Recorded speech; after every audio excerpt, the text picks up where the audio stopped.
हे बुझ बलबीर, बुझ कहते ने बुझावां नूं, बावां नूं, वीर मैंने बहादुर।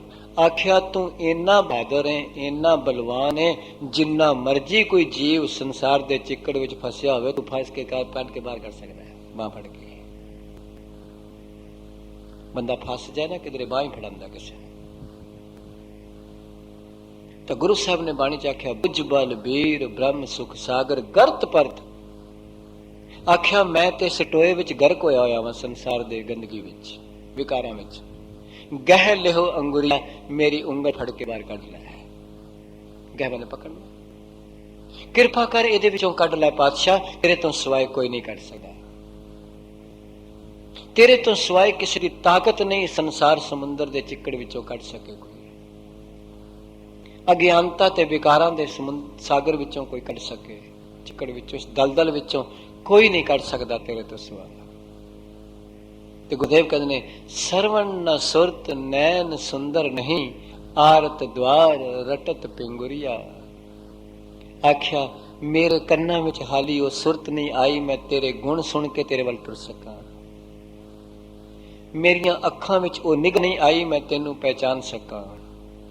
सरवण न सुरत नैन सुंदर नहीं, आरत द्वार, आरत कहते ने दुखी नू, मंगते नू, संस्कृत का शब्द। तेरे दरवाजे ते दुखी मंगता बन के आया वा। रटत पिंगुरिया, मैं पिंगला वा, तेरे दर ते पहुंच भी नहीं सकता, इस करके बार बार ये बेनती कर रहा वा, किरपा कर मैनू अपने नाल रला लै, अपने चरणों में लै लै, अपनी गलवकड़ी विच लै लै। सतगुरु कृपा कर रहे ने, बख्शिश कर रहे ने। इस पदे अंदर इस सिद्धांत नू गुरु अर्जन साहब पातशाह बयान कर रहे हैं। हाँ जी, आप जपाए जपै सो नाऊ। सतगुरु कहे हे मेरे मालिक, आप जपाए, जे तू आप ही बख्शिश करके अपने नाम की दात देवे, पूर्ण गुरु मिलावे, पूर्ण गुरु दे राही तेरी वडियाई कहण दी दात मिले। आप जपाए, जपै सो नाम, सो वखरा कर देना, सो मैंने ओ मनुख। जे सो नाव ना इकट्ठा पढ़ोगे फिर ओ नाम, फिर गलत हो जाएगा। हे मेरे मालिक, जे तू कृपा करें आप जपाए, जे तू आप ही कृपा करके जपाए, ओही जीव तेरा नाम जप सकता है। नहीं ते बंदा रात नू कोशिश करता है मैं सवेरे गुरुद्वारे जाना, ते जे शरीर ही ना साथ देवे किथे जाएगा, किवें जाए दसो। जे शरीर ही जवाब दे जाए की करे फिर। कई किस्म दियां ऑब्स्टेकल ने, कई किस्म दियां रुकावटां ने गृहस्थ जीवन विच। मैं कई बारी कहना हुन्ना, गृहस्थी दी लड़ाई खुले मैदान दी लड़ाई है, ते जिहड़े लोग घर बार छड़ जांदे ने उन्हां दी किले दी लड़ाई है। किसी साध दी लड़ाई किले दी लड़ाई है। किले दा दरवाजा बंद कर लो, बंदा समझदा मैं सेफ हाँ। जिसनू कमाई दा फिक्र नहीं, रोटी दा फिक्र नहीं, दुकान दा फिक्र नहीं, बच्चे भेजन दा फिक्र नहीं, विआहन दा फिक्र नहीं, उसकी लड़ाई किले दी है। पर गृहस्थी दी खुले मैदान दी लड़ाई है बेचारे दी। इसनू रोटी दा भी फिक्र है, कपड़े दा भी फिक्र है, बच्ची विआहन दा भी फिक्र है, कोई रिश्तेदार आ गया ओदा भी फिक्र है, किते जाण दा भी फिक्र है। ये खुले मैदान दी लड़ाई है, कितों ना कितों कोई ना कोई रुकावट पै जाती है। गुरुदेव कह रहे हैं, बख्शिश कर रहे ने, कृपालता कर रहे ने, ते महाराज कह रहे ने, मैनू चंगी तरह याद है साडे करनाल विच कुछ बच्चियां ने, 2-3 उन्होंने शादी नहीं कराई, MA पढ़िया हुई ने, ते मेरी बच्ची जिहड़ियां ने गुरु ग्रंथ साहिब पातशाह दी बाणी बहुत गांदियां भी ने, पढ़दियां भी ने, अगों भी पढ़ा रही ने। ते मैं कई बार उन्होंने कहना हुन्ना, पुत्र तुसी बहुत चंगा छोटे जीवन में, छोटी उम्र में इस पासे लग गए हो। वो मैनू आपे ही कहंदियां ने, आप ही ते तुसी भी ते कहंदे हुंदे हो ना, एक किले दी लड़ाई है ते एक बाहर मैदान दी लड़ाई है। कहन लगियां साडी लड़ाई केवल किले दी है। जिसने गृहस्थ नहीं अपनाया उसनू की पता मोह भी कोई चीज होंदी है। मोह की रुकावटां खड़ियां करता है। इस वास्ते सतगुरु कृपा कर देन, ਬਖਸ਼ਿਸ਼ ਕਰਦੇ ਨੇ, ਰਹਿਮਤ ਕਰਦੇ ਨੇ, ਕਿਰਪਾਲਤਾ ਕਰਦੇ ਨੇ, ਤਾਂ ਮਹਾਰਾਜ ਕਹਿੰਦੇ ਨੇ ਆਪ ਜਪਾਏ ਜਪੈ ਸੋ ਨਾਮ। ਉਹੀ ਜੀਵ ਨਾਮ ਜਪ ਸਕਦਾ ਮਾਲਕ ਜੇ ਤੂੰ ਕਿਰਪਾ ਕਰੇ, ਤੂੰ ਬਖਸ਼ਿਸ਼ ਕਰ ਦੇਵੇਂ, ਤੂੰ ਰਹਿਮਤ ਕਰ ਦੇਵੇਂ, ਐਸੇ এনवायरमेंट ਐਸੇ ਹਾਲਾਤ ਪੈਦਾ ਕਰ ਦੇ ਜਿਹਦੇ ਨਾਲ ਇਹ ਪਰਮੇਸ਼ਰ ਨਾਲ ਜੁੜ ਸਕੇ ਜੀ। ਹਾਂਜੀ ਕਰੋ ਕਿਰਪਾ। ਆਪ ਗਵਾਏ ਸੋ ਹਰ ਗੁਣ ਗਾਓ। ਆਪ ਗਾਵਾਏ, ਗੱਗੇ ਨੂੰ ਕਰਨਾ ਹੈ। ਜੇ ਗਵਾਏ ਪੜੋਗੇ ਤੇ ਕੁਝ ਹੋਰ ਹੋ ਜਾਏਗਾ, ਫਿਰ ਤੇ ਆਪਣਾ ਆਪ ਮਾਰਨਾ ਹੋ ਜਾਏਗਾ। ਪਰ ਇੱਥੇ ਗਾਵਾਣ ਦਾ ਮਤਲਬ ਹੈ ਜੇ ਤੂੰ ਉਸ ਦੀ ਕਰਵਾਏ, ਤੂੰ ਵਡਿਆਈ ਕਰਾਏ। ਆਪ ਗਾਵਾਏ ਸੋ ਹਰ ਗੁਣ ਗਾਓ। ਮਹਾਰਾਜ ਕਹਿੰਦੇ ਜਿਹਦੇ ਤੇ ਤੂੰ ਕਿਰਪਾ ਕਰ ਦੇਵੇਂ, ਜਿਹਦੇ ਤੇ ਬਖਸ਼ਿਸ਼ ਕਰਦੇ, ਉਹੀ ਤੇਰੇ ਗੁਣ ਗਾ ਸਕਦਾ। ਨਹੀਂ ਤੇ ਸੰਸਾਰ ਦੇ ਗੁਣ ਸਾਰੀ ਉਮਰ ਬੰਦਾ ਗਾਂਦਾ ਗਾਂਦਾ ਟੁਰ ਜਾਂਦਾ ਸੰਸਾਰ ਤੋਂ। ਸੰਸਾਰ ਦੇ ਗੁਣ ਗਾ ਗਾ ਕੇ ਨਹੀਂ ਰੱਜਦਾ, ਅਖੀਰ ਤੱਕ ਸੰਸਾਰ ਹੀ ਗਾਉਂਦਾ ਰਹਿੰਦਾ। ਪੈਦਾ ਹੋਇਆ 50 60 70 ਸਾਲ ਲੰਘ ਗਏ ਪਰ ਸੰਸਾਰ ਹੀ ਗਾਉਂਦਾ ਰਹਿੰਦਾ। ਪਰ ਗੁਰੂ ਸਾਹਿਬ ਨੇ ਸਪਸ਼ਟ ਕੀਤਾ ਦੁਨੀਆ ਨਾ ਸਲਾਹੇ ਜੋ ਮਰ ਵੰਜਸੀ, ਲੋਕਾਂ ਨਾ ਸਲਾਹੇ ਜੋ ਮਰ ਖਾਕ ਥੀ, ਵਾਹ ਮੇਰੇ ਸਾਹਿਬਾ ਵਾਹ। ਜੇ ਵਡਿਆਈ ਕਰਨੀ ਹੈ ਤਾਂ ਕੇਵਲ ਗੁਰੂ ਦੀ ਕਰਿਆ ਕਰ, ਪਰਮੇਸ਼ਰ ਦੀ ਕਰਿਆ ਕਰ। ਸੰਸਾਰ ਦੀ ਵਡਿਆਈ ਕਰਕੇ ਕੀ ਲਏਗਾ? ਕੁਛ ਨਹੀਂ ਮਿਲੇਗਾ ਸੰਸਾਰ ਦੀ ਵਡਿਆਈ। ਜਿਸ ਨੂੰ ਬਖਸ਼ੇ ਸਿਫਤ ਸਲਾਹ, ਨਾਨਕ ਪਾਤਸ਼ਾਹੀ ਪਾਤਸ਼ਾਹ। ਕੇਵਲ ਵਡਿਆਈ ਉਸ ਦੀ ਕਰਿਆ ਕਰ। ਸੰਸਾਰ ਨਾਲ ਤੂੰ ਇੱਜ਼ਤ ਨਾਲ ਰਹੋ, ਇੱਜ਼ਤ ਦੇ ਵੀ ਤੇ ਲੈ ਵੀ, ਪਰ ਵਡਿਆਈ ਉਸ ਦੀ ਕਰਿਆ ਕਰ।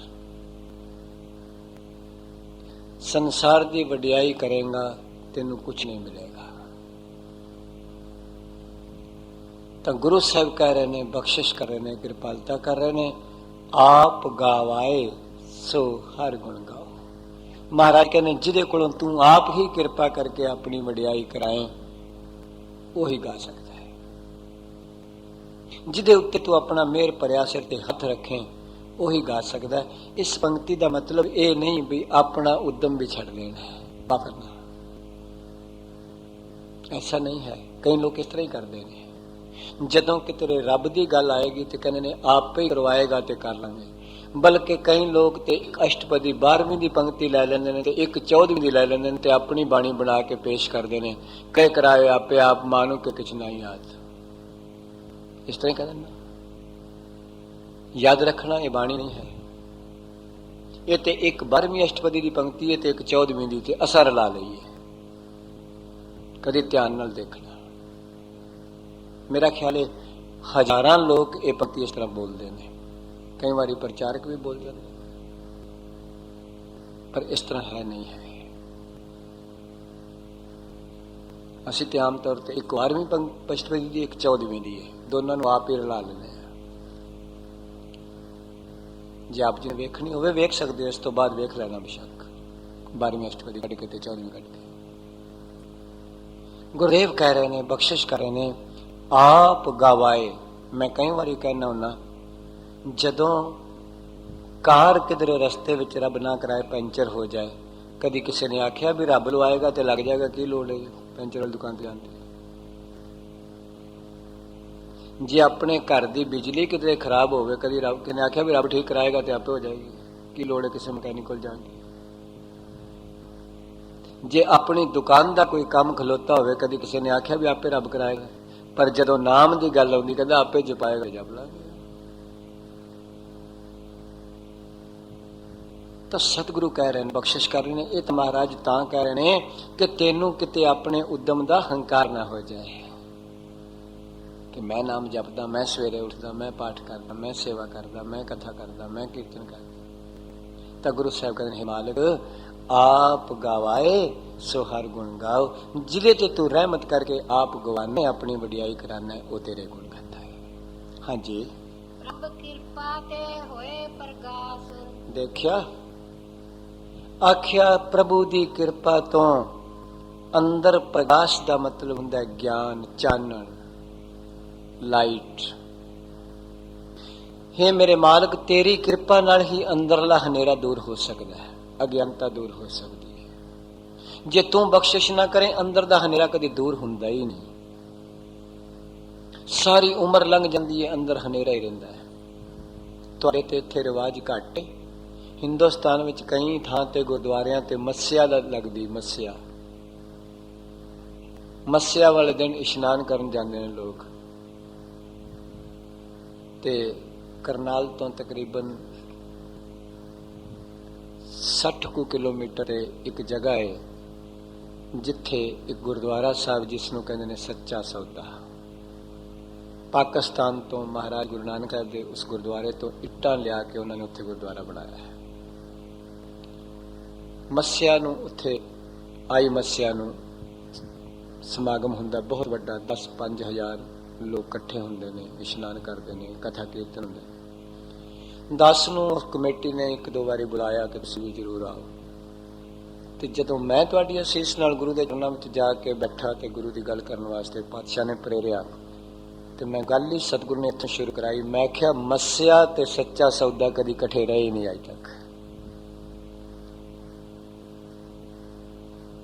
मस्सिया ते सच्चा सौदा कदी नहीं इकट्ठे रहे। मस्सिया नाम है हनेरे का, सच्चा सौदा नाम है ज्ञान का। कदी ज्ञान ते अज्ञान इकट्ठे रहे ने? पर मुश्किल ते वे बंदा 10-20 वारी भी मस्सिया का इशनान कर बैठा है, पर हाली सच्चा सौदा तो मिले ही नहीं।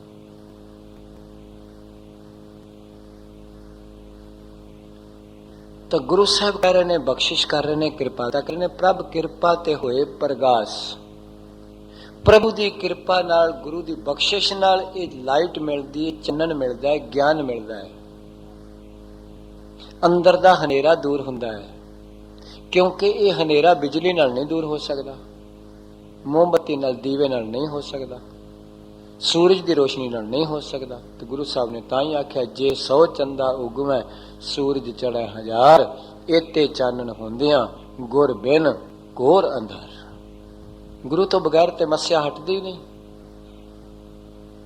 गुरु तो बगैर अंदर दी मस्सिया नहीं हटदी। अंदर दी मस्सिया उदों ही हटेगी जदों गुरु दा शब्द अंदर प्रवेश करेगा। ते पातशाह कह रहे ने, बख्शिश कर रहे ने, प्रभ किरपा दे होए प्रगास। प्रगास मैंने चानन, ज्ञान, लाइट। ते फिर की होया? प्रभु दया ते कमल विगास। आ गुरु साहब ने बड़ियां बख्शिशां कीतियां ने। मैनू ते तुहानू पता होना चाहिए कमल किनू कहंदे ने।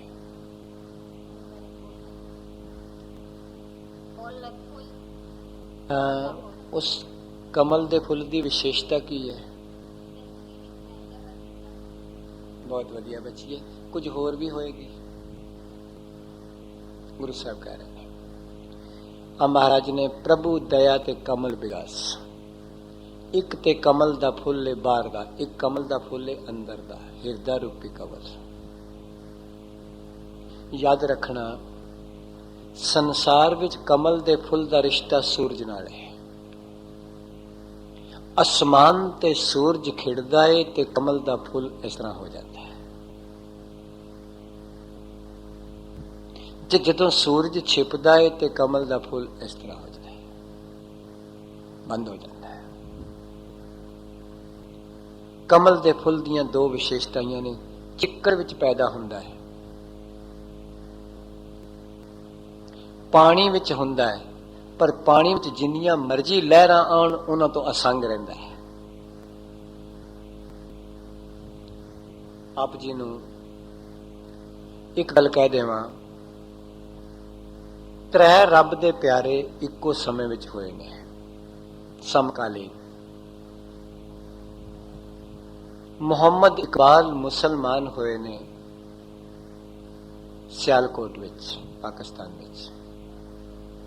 रविंद्रनाथ टैगोर होए ने बंगाल विच, ते भाई वीर सिंह होए ने अमृतसर विच। ये तीनों शख्सियतां इक्को टाइम समकालीन ने। भाई वीर सिंह अमृतसर होए ने, डॉक्टर मुहम्मद इकबाल सियालकोट पाकिस्तान विच होए ने। ते याद रखना, ਰਵਿੰਦਰਨਾਥ ਟੈਗੋਰ ਬੰਗਾਲ ਵਿੱਚ ਹੋਏ ਨੇ, ਪਰ ਰਵਿੰਦਰਨਾਥ ਟੈਗੋਰ ਬੰਗਾਲ ਵਿੱਚ ਨੇ, ਮੁਹੰਮਦ ਇਕਬਾਲ ਸਿਆਲਕੋਟ ਵਿੱਚ ਨੇ ਤੇ ਭਾਈ ਵੀਰ ਸਿੰਘ ਅੰਮ੍ਰਿਤਸਰ ਨੇ, ਪਰ ਵਿਚਾਰ ਕਰਕੇ ਬਿਲਕੁਲ ਨੇੜੇ ਨੇ। ਵਿਚਾਰ ਕਰਕੇ ਇੱਕ ਦੂਜੇ ਦੇ ਬਿਲਕੁਲ ਨੇੜੇ ਨੇ।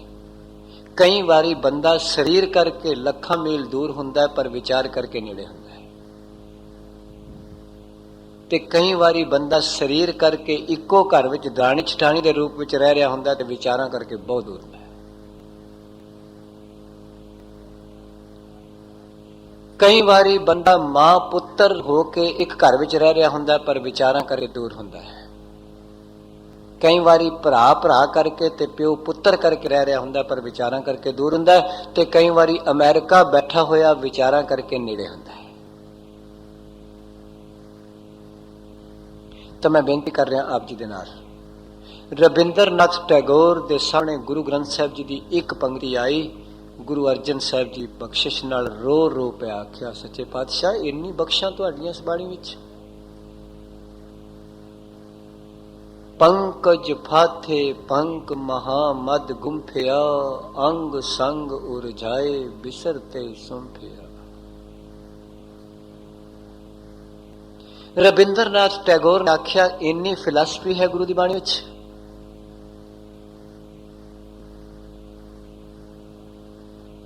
ਤੇ ਸਤਿਗੁਰਾਂ ਨੇ ਬਾਣੀ ਵਿੱਚ ਮਿਸਾਲ ਦਿੱਤੀ ਕਿ ਤਲਾਬ ਵਿੱਚ ਕਮਲ ਦਾ ਫੁੱਲ ਹੁੰਦਾ ਹੈ। ਬਾਈ ਚਾਂਸ ਕਿਤੇ ਰਾਤ ਨੂੰ ਬਾਰਿਸ਼ ਜ਼ਿਆਦਾ ਹੋਈ ਤੇ ਤਲਾਬ ਪਾਣੀ ਨਾਲ ਬਹੁਤ ਭਰ ਗਿਆ, ਜਿਉਂ ਹੀ ਤਲਾਬ ਪਾਣੀ ਨਾਲ ਬਹੁਤਾ ਭਰ ਗਿਆ ਕਮਲ ਫੁੱਲ ਹੋਰ ਉੱਚਾ ਹੋ ਗਿਆ। ਯਾਦ ਰੱਖਣਾ, ਮੈਂ ਬੇਨਤੀ ਕਰਾਂ, ਜੀਵ ਰੂਪੀ ਕਮਲ ਫੁੱਲ ਵੀ ਪਤਾ ਨਹੀਂ ਸੀ ਕਿਸੇ ਨੂੰ ਵੀ ਇੰਨੀ ਮਾਇਆ ਆ ਜਾਏਗੀ, ਇੰਨੀ ਪ੍ਰਭਤਾ ਆ ਜਾਏਗੀ, ਇੰਨੀ ਵਡਿਆਈ ਆ ਜਾਏਗੀ।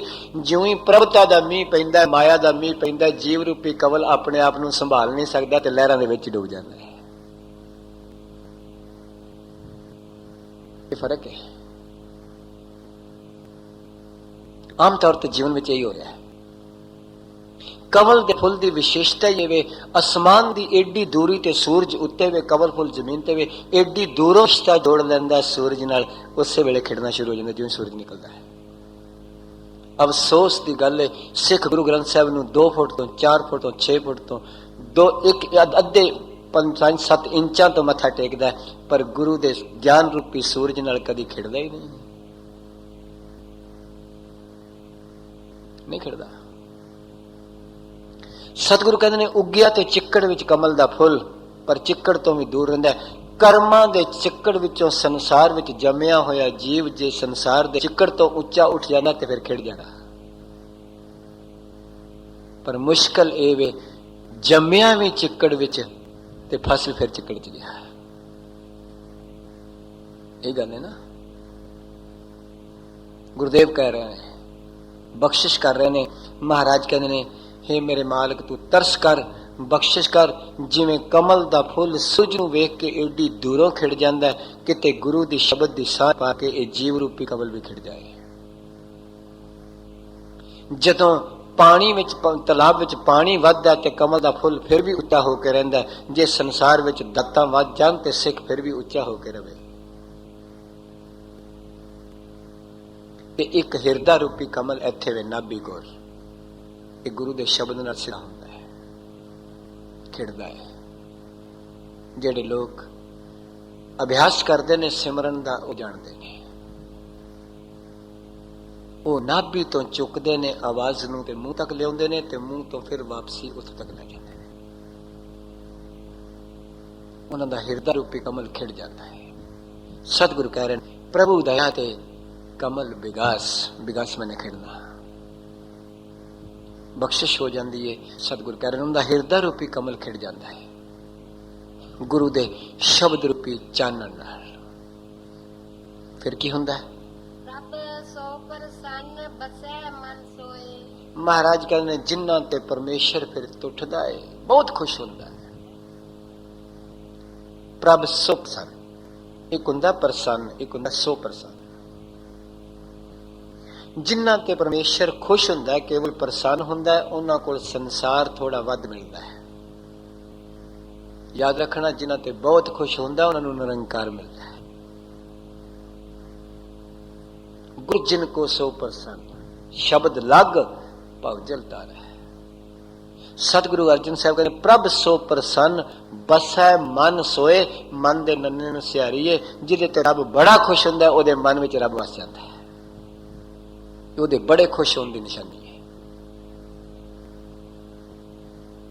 जिहदे ते बहुत खुश हुंदा है ओहदे मन विच ही आप वस जांदा है। मन दे नन्हे नूं सिहारीए, मन विच प्रभ सो प्रसन्न, बसै मन सोए। उस मन विच वो आप ही वस जांदा आण के। मैं पिछले दिनों में बेनती की सी, अज भी कह देवां, तन सारियां विच रब वसदा है, मन किसे विरले विच वसदा है। चोर दे तन विच भी रब उन्ना ही वस रहा जिन्ना साध दे तन विच वस रहा है। बस फर्क इन्ना है, चोर दे मन विच नहीं वस रहा ते बुद्धि विच नहीं वस रहा, संत दे मन विच भी वस रहा ते बुद्धि विच भी वस रहा ते अंतःकरण विच वस रहा।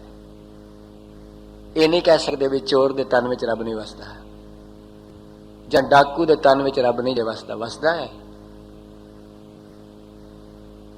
इन्ना जरूर कहना पएगा, जिवें किसी लकड़ विच अग पर प्रगट नहीं हुई ते जिस विचों बल रही है उहदे विचों प्रगट हो रही। साध दे तन विच भी रब उन्ना ही वसदा है ते चोर दे तन विच भी उन्ना ही वसदा है। पर फर्क है वे चोर दे मन विच नहीं वसदा, बुद्धि विच नहीं वसदा, अंतःकरण विच नहीं वसदा। गुरमुख दे मन विच भी वसदा है ते अंतःकरण विच भी वसदा है ते बुद्धि विच भी वसदा है ते चोर दे केवल तन विच वसदा है। बस इन्ना फर्क है। उहदे प्रगट नहीं होया हाली। तो गुरु साहब ने एक एक बचन इस ढंग नाल लिखिया बाणी विच, जिहदे ते कोई किंतु ना कर सके। तां महाराज ने आख्या प्रभ सो प्रसन्न, बसै मन सोए। नहीं लिखिया बसै तन सोए। ये फर्क है। जिहदे मन विच भी रब वस रहा है वह गुरमुख है, जिहदे केवल तन विच वस रहा है, मन विच नहीं वस रहा, वह मनमुख है। गुरु साहब कह रहे हैं प्रभ सो प्रसन्न, बसै मन सोए। फिर की होया, अगली पंक्ति स्पष्ट कर रही है। प्रभ दया ते मत उत्तम होए। स्पष्ट हो गया ना, मत मैंने मति बुद्धि संस्कृत का शब्द है। आख्या प्रभु दया करदा है, मत विवेक वाली बन जाती है। ते मैं कल भी ये बेनती की सी, याद रखना, मन ते अगर तुसी पहरा देना है, मैं देना है, ते मत नाल दिता जा सकता है। बस और कोई ढंग नहीं, और कोई तरीका नहीं। ताई बाबा कबीर ने गुरु ग्रंथ साहब जी वचन, कहो कबीर प्रगट पे खेड़, लेले को चूंगा नित भेड़। कदी तुसी वेख्या दुनिया ते लेले नूं भेड़ चुंग रही होए? भेड़ नूं ते लेले चुंगदे वेखे ने? बाबा कबीर दी रमज किड्डी है। लेला कहंदे ने मन नूं ते भेड़ कहंदे ने बुद्धि नूं, मत नूं। ते मैं इस नूं होर स्पष्ट कर देवां, अगे भी तुहाडी असीस नाल कई वारी गुरु ने कराया ते कीता। तुसी इत्थों बाहर निकलो, किसी दी कोई सोने दा गहना छोटा छाप कुछ पिया होवे, तुहाडी निगाह पै जाए ते मन बड़ा खराब है, मन कहंदा चुक लै, मन संकल्प लैंदा इस नूं चुक लै। ते मैं तुहानू पूछना चाहना, कदी किसी दे मन ने किसी दी चीज अज तक चुकी है? मन नहीं चुक सकता। मन केवल शरारती बांदर है, बस शरारत करके पासे हट जाता है। कदी किसी दे मन की ताकत नहीं किसी चीज नूं चुके। इहदे चुकन वाले अगों नौकर काम करते हैं, जां ते हत्थां नाल चुकेगा, तन दा हिस्सा है ना, जां पैर नाल खसकाएगा, जां अखां नाल वेखेगा कोई मैनू देख ते नहीं रहा, ते जे हनेरा होवे ते कन्नां नाल सुनेगा किसी दे आउण दी आवाज ते नहीं आ रही। मन ने की कीता है? मन ने केवल शरारत की है। मन ने किसी दी चीज चुकदा। ते मैं ये बेनती कर दिया, जेकर ते मन भी मैला ते मत भी मैली है ते बंदा हथ नाल चुक के अपनी जेब विच पाएगा। ते जे मन मैला है ते मत मैली नहीं, गुरु दी वाली है, ते फिर उन्हां हथां नाल ही चुक के लिया के स्टेज ते देगा। यही फर्क है ना। जे मत नहीं मैली फिर ते मत मन नूं दबा लेगी उस वेले मना हुणे ते तू गुरु दी मत सुन के हक पराया नानका उस सूअर उस गाय। ते जदों गुरु दी मत नाल चुकेगा ते परोपकारी हथ हो जाणगे, ते जदों मैले मन ते मैली मत नाल चुकेगा ते ओही हथ विकारी बन जाणगे। बस यही जिंदगी दा रोल है बहुत वड्डा। जदों मन भी मैला ते मत भी मैली फिर हथ भी विकारी। ते जदों मन भावें मैला है ते पर मत चंगी हो चुकी है, इस वास्ते मन दी पेश नहीं गई ते फिर हथ परोपकारी। जिसनों फिलासफी समझ आ गई उसका जीवन पुग गया है। इस वास्ते गुरुद्वारा भावें छोटा है ते भावें वड्डा है, रोज अरदास की जाती है सिखां दा मन नीवा मत उच्ची। ताई सतगुरु अर्जन साहब ने बांच आख्या हार परे स्वामी का द्वारा दीजा बुद्ध विवेका, विवेक बुद्ध सतगुर ते पाई। जिस दिन बुद्धि विच विवेक आ जाएगा मन की पेश नहीं जाएगी। ताई स्वामी रामानंद जी ने आख्या बाणी में कत जाइया रे हर लागो रंग मेरा चित ना चला मन भयो पंग। हुण ते मन पिंगला हो गया, दी पेश नहीं जाती। ज्यों ज्यों अंदर गुरु दी मत वधदी है त्यों त्यों मन पिंगला हो जाता है। इस वास्ते बाबा कबीर ने आख्या कहो कबीर प्रगट पे खेड ले ले को चुंगा ने पेड़ के बुद्धि रूपी भेड़ मन रूपी ले पीछे लग गई। गुरुदेव कह रहे ने बख्शिश कर रहे ने प्रभ दया ते मत उत्तम होए। जदों परमेश्वर टुटदा है फिर मत चंगी हुंदी है, उच्ची हो जाती है, विवेक वाली हो जाती है, गुरमत वाली हो जाती है। ताई गुरु रामदास साहब पातशाह जी का छंद जिहड़ा आप जी ने कल सरवण किया होएगा, उहदे गुरु रामदास साहब ने गुरमत आप आपै गुरमत खादा। गुरु दी मत जिहड़ी ओह हंकार नूं खा जांदी है, गुरु दी मत अज्ञान नूं खा जांदी है, गुरु दी मत झूठ नूं खा जांदी है, गुरु दी मत लोभ नूं भी खा जांदी है। इन्नी चंगी है गुरु दी मत। तो गुरु साहब कह रहे ने बख्शिश कर रहे हैं प्रभ दया ते मत उत्तम होए जी। सर्ब निधान प्रभ तेरी मया। बहुत वधिया याद रखना, मया दा मतलब हुंदा किरपा, माया दा मतलब हुंदा अज्ञानता। सतगुरु कहने सर्ब निधान प्रभ तेरी मया। निधान मैंने खजाना। महाराज कहने सारे खजाने तेरी किरपा नाल मिल जाते हैं जदों मत गुरु वाली हो जाए। सर्ब निधान प्रभु तेरी मया, हे प्रभु तेरी कृपा हो जाए तो सब कुछ मिल जाता है। जो गुरु की मत आ गई तो सब कुछ आ गया। जदों दुध हथ विच आ गया समझो आइसक्रीम भी आ गई, बर्फी भी आ गई, गुलाब जामुन भी आ गए, दही भी आ गई, लस्सी भी आ गई, मक्खन भी आ गया, पनीर भी आ गया, घ्यो भी आ गया। ते जेकर केवल गुलाब जामुन हथ विच आया तो बंदा कहे मैं इहदे तो दही बना ला, नहीं बनती, नहीं ना बनती। तो गुरु साहब कह रहे हैं सर्व निधान प्रभ तेरी मया, हे प्रभु तेरी कृपा हो जाए तो सारे खजाने चारे पदार्थ ही आ गए, सब कुछ ही आ गया। पर यह अपने वस की गल नहीं। गुरुदेव अगली पंक्ति विच कह रहे हैं आपो आपो कछु न किन्हू लिया। सतगुरु कहने अपने आप कोई आखे मैं ले लवां, ये गुरु की दात है। दाता है दात रखी हथ अपना जिस भावै तिस दे। आपन लिया जे मिला तो सबको भागट होए, फिर तो सारे भागा वाले हो जाए। कि गरीब दा चित नहीं करता भी मेरे घर एसी लगा हुए, करदा है, मत समझना नहीं करता। कि गरीब दा चित नहीं करता मेरे थल्ले भी कार होवे, मेरे को भी जिंदगी दे सुख होण, मेरे को भी रोज बदलने वाले सूट होण, करदा है। पर सतगुरु ने जिथे खलो के गल की ते महाराज कहने भाग ठड़े हर संत तुम्हारे जिन घर धर हर नामा। महाराज कहने सतगुरु अर्जन साहब कहने इस परमेश्वर तेरे संत तेरे गुरमुख भगत सब तो वड्डे भागा वाले ने जिन्हां दे घर हिरदे रूपी घर विच हरि दा नाम रूपी खजाना है। भाग ठड़े हर संत तुम्हारे जिन घर धन हर नामा।